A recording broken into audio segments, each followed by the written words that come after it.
and welcome to Bookies TV for January 2023. Belated Happy New Year to everyone. And it's new book season. Yay! I'm so excited. Yes. And I'm Andrea Larson. I'm Erica O'Rourke. Yes, we're both readers advisors here at Cook Memorial Public Library District. And today we're eager to share with you a couple of things. The first is our first read of 2023. And the second is a reading resolution that we're each making.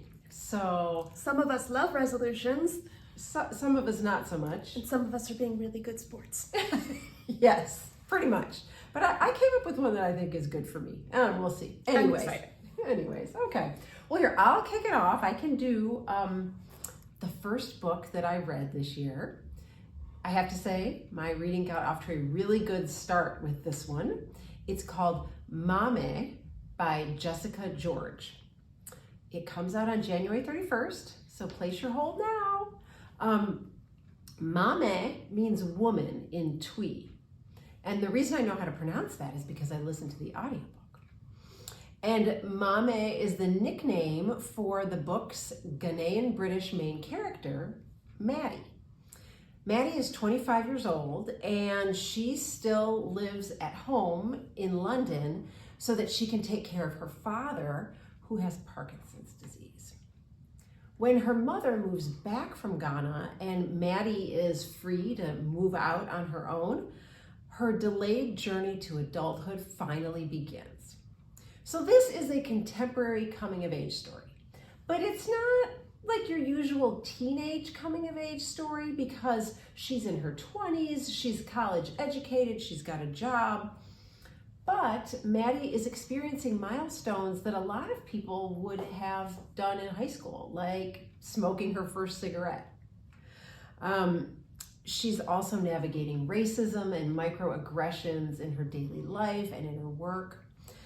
This is also a story about family and embracing where you come from, but yet finding your own unique self. Maddie's character is the reason I love this book. She's so endearing. She's vulnerable, but she's so smart and funny. And it was uplifting to watch her build her confidence and find herself. So if you liked Olga Dies Dreaming, which came out around this time last year, and it was one of my favorites of the year, you probably like this book. So Mame by Jessica George. It reminds me a little bit of These Impossible Things by Selma El-Wardani. Yes, that too. Because it's got some strong female friendships lines in it too that remind me of that other book. So yeah, definitely. I remember I was reading an article somewhere about how more and more teens are pushing off getting their driver's license. Mm-hmm. Like they're waiting until they're well into adulthood before they get their driver's license. They're waiting until they're in their 20s to start dating. That seems like a generational trend, and this seems to kind of follow it. It does seem to kind of follow it, although in this case, it's not her choice necessarily. It's that she's kind of stuck at home because she feels a great obligation to take care of her ailing father. Yeah. So there's some big family issues that get explored here too. So yeah. It sounds fantastic. You've been talking about it since you read it, so yeah, really good. Solid choice. Yeah. Well, my first full read of the year, one that I started and finished in January, was a delightful, really taut, zippy little mashup of kind of a traditional murder mystery and a spy thriller. It's Adam Oyebanji's A Quiet Teacher. It follows Greg Abimbola, who is he's a private school teacher. He teaches languages, and he is a man with a lot of secrets and a lot to hide. There's a murder on the campus at school, and he's drawn into the investigation very reluctantly because he knows that getting involved could put him on the radar of some very bad people who have been looking for him. And so he's, like in a lot of these amateur sleuth mysteries, he's sort of reluctant to get involved, and then he just can't turn away from this injustice. It is a fantastic mystery. Watching him piece together these clues and interrogate people without them realizing it, and go about this investigation, all the while trying to maintain his identity as, just this ordinary language teacher, nothing to hide. He has to work really hard not to blow his cover because he doesn't want to leave the life that he's built here. So it's that solid mystery, and then the tension of, oh no, the bad guys are closing in. They are not messing around. By the end, it's kind of nail-bitingly taut. You're not quite sure how he's going to get out of it. I just thought it was so well-balanced and well-constructed. I had read a review that said, this is like if John le Carré decided to write an Agatha Christie story, trying to indicate that it's, really solid spy work and also really solid mystery. But here's the thing. Agatha Christie wrote great spy novels. They Came to Baghdad is one of my favorite Agatha Christie books. The Secret Adversary, the first Tommy and Tuppence. Yeah. I loved it. Yeah. So to me, Agatha Christie did just fine writing spy novels. And if you like that type of spy novel, not too heavy on like the dead drops and the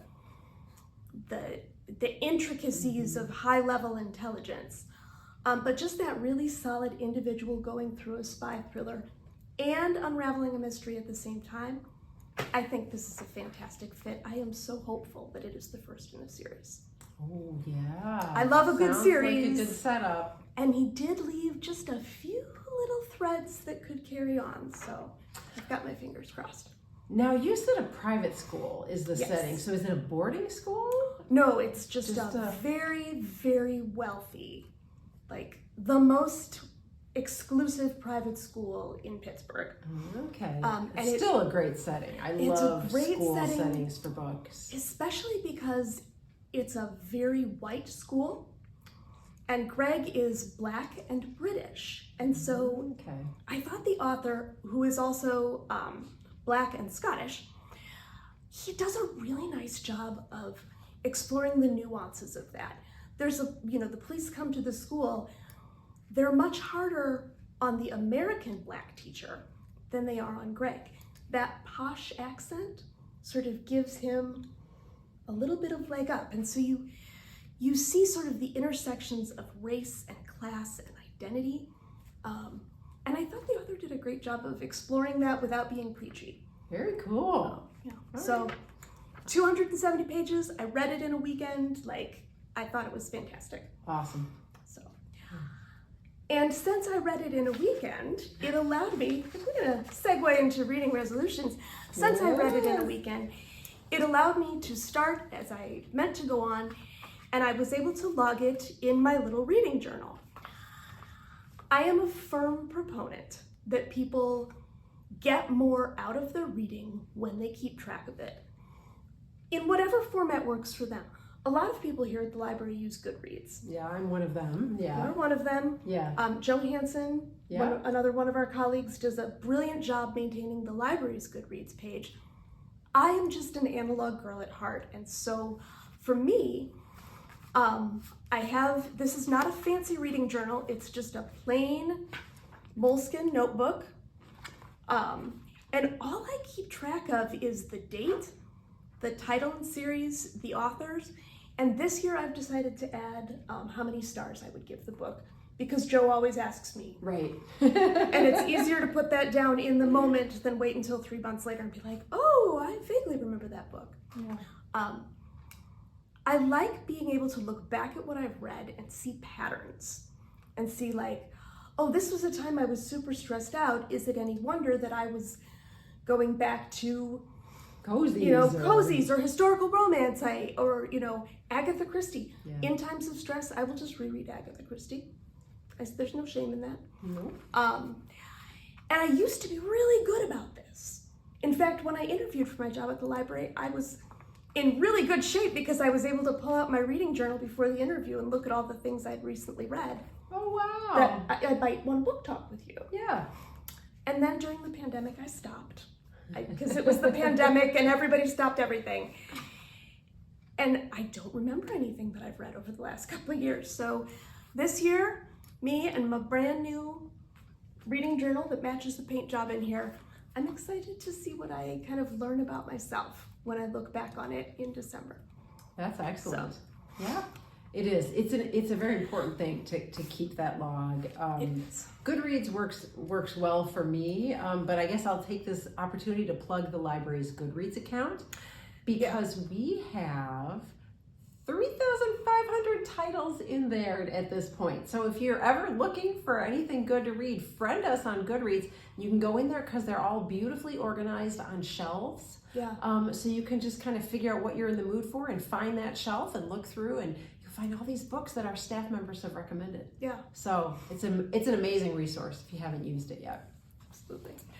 And I'm proud of you because I know that I'm a resolution girl. I love to make resolutions. I love to set goals. I love a good plan. You are less inclined. Yeah, resolutions, not my thing. And yet you found one anyway. I did find a reading resolution for myself, and I'm gonna try and stick with it. So I'm one of the things that I don't allow myself to do is leisure reading sort of in the middle of the day on a weekend. My reading is always in the evenings before I go to bed. And other times of the day, if I'm at home, I'm supposed to be doing something like very productive, like chores or cooking or something like that. You know, reading is too much of a pleasure to permit myself to do. So generally, unless I'm really under the gun, like for a book club, I won't just sit on the couch and read on an afternoon. It's pretty rare. So my resolution for this year is to let myself off the hook and just hang out and read more. That is a good resolution. And you don't even have to call it a resolution. You can call it an intention if that makes you feel better. You know, that might make me feel better, yes. I will Because also, otherwise I'm so much of a perfectionist that it's like, oh, if I set a resolution and I don't do it, then I'll just feel badly. you should also be gentle with yourself because I know that you listen to a lot of audiobooks. I do. And so that counts. Listen, That's true. audiobooks count as reading. If you're one of those people who's doing I want to read X number of books this year, sort of resolution or intention, audiobooks count. Yes, they do. Allow yourself to tally those up. That is true. So And yes, while I'm cleaning or cooking or whatever, I do listen to audiobooks all the time. So that's true. So I guess in a way I am giving myself permission. But still, it'd really be good focus. for me to just, sit down with a book on the couch. I often find myself trying to read while I'm cooking, which is why all of my children's grilled cheeses are always burnt. Yeah, that's probably not the best way to do it. I do not recommend that as a strategy for getting your reading time in. Grilled cheeses go from like underdone to blackened. In a snap. Yes, they do. In the turn of a page. Yes. They will tell you this from bitter experience. So. All right. Well, that's it. Yeah, thanks so much for joining us, and we will see you back here next month for our February episode. Have a great new year, happy reading, and we'll see you soon. Bye-bye. Bye.